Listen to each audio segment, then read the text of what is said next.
I was cracking, everybody. Glad to be back, making another video for you guys.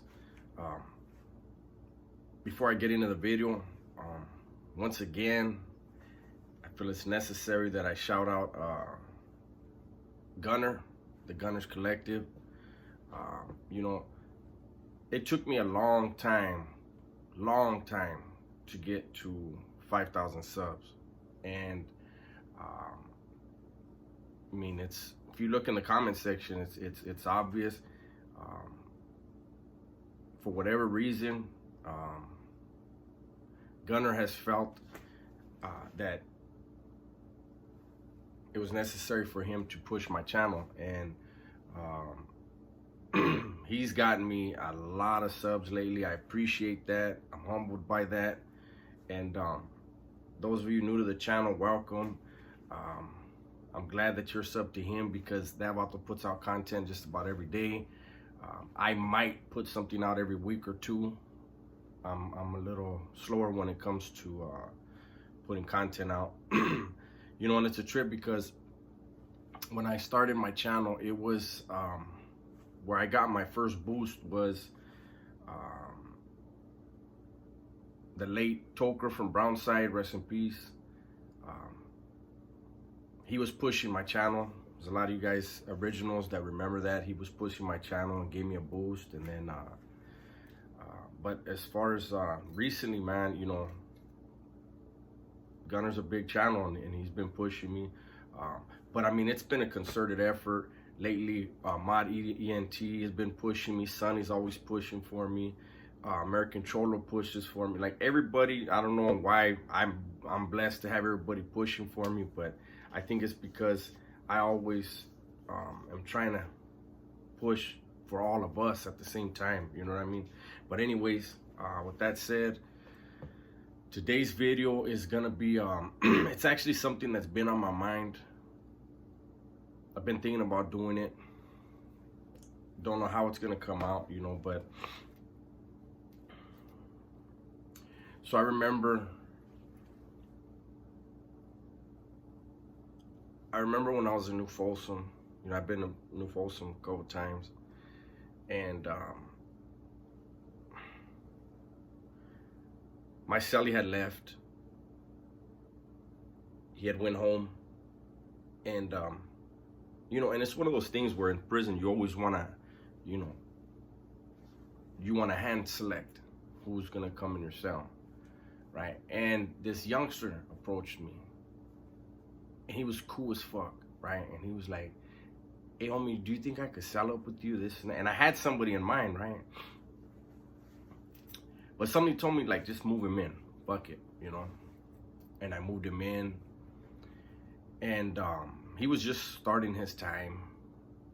And so he told me, he was like, "Hey, homie, you know, gracias for letting me move in with you, and just so you know, the reason why I asked if I could move in with you," he goes, "because I really like your stilo.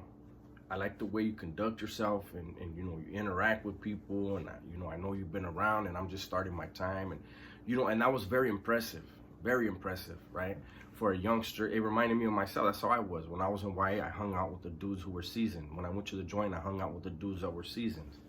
You know, why are you gonna run around with the new vatos just like you? You ain't gonna learn nothing, you know. So I dug that about this dude, right? And he asked me one day, he goes, "Hey, you think you could lace me up?" You know, like, basically he wanted me to school him on a lot of the more secret stuff that goes on in there. You know what I mean? And I was like, we'll get to that maybe, right? He wanted to pick my brain about certain things, and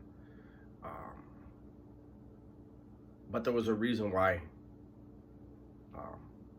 I said that, right? I said, we'll get to it. At the time, I had a homeboy of mine. Statute of limitations over.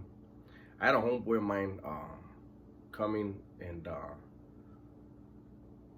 visiting me, and you know, I was making my money. But when I went to visit, right after my new cellie became my cellie, I noticed that his girl came and his kids, right?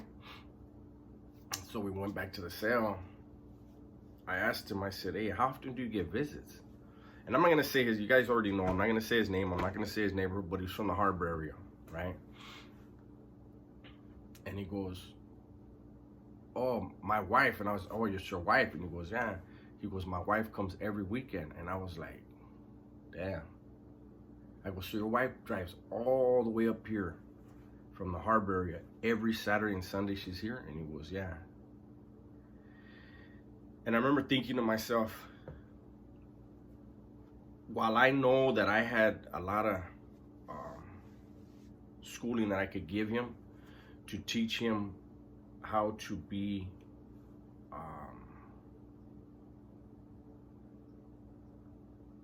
not only to excel in that environment, but to be one that is never looked at as a snake.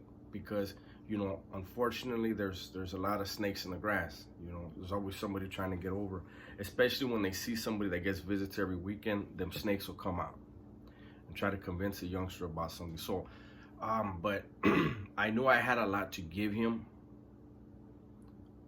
but I made my mind up when I saw his wife and kids, and he told me that his wife would bring his kids every weekend. I knew if I plant a seed in this man's brain and I plant a seed in this man's heart, he will have to give up his wife and kids. You know, he would have to develop that stone heart, you know, and that cold-blooded mindset. And I didn't want to do that. So instead, what I did is I would push it off. And, you know, my thing was more, let me lead by example with this individual. Instead of schooling him. Now, I would get, you know, little things. I would get a weed line, you know, let him read it and say, well, how would you respond? What would you do in this circumstance, you know, and correct him. But I wouldn't go into all the finer details of stuff, right? Because I cared, you know. Like I told you before, in prison there are some that will say, hey, there's enough knuckleheads around here, you know. You don't need to make somebody a knucklehead. Those that want to be a knucklehead will find their way there, you know. And it's a lot of sacrifice. But so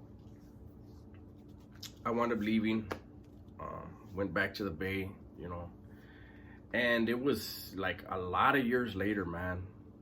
I was at another joint, and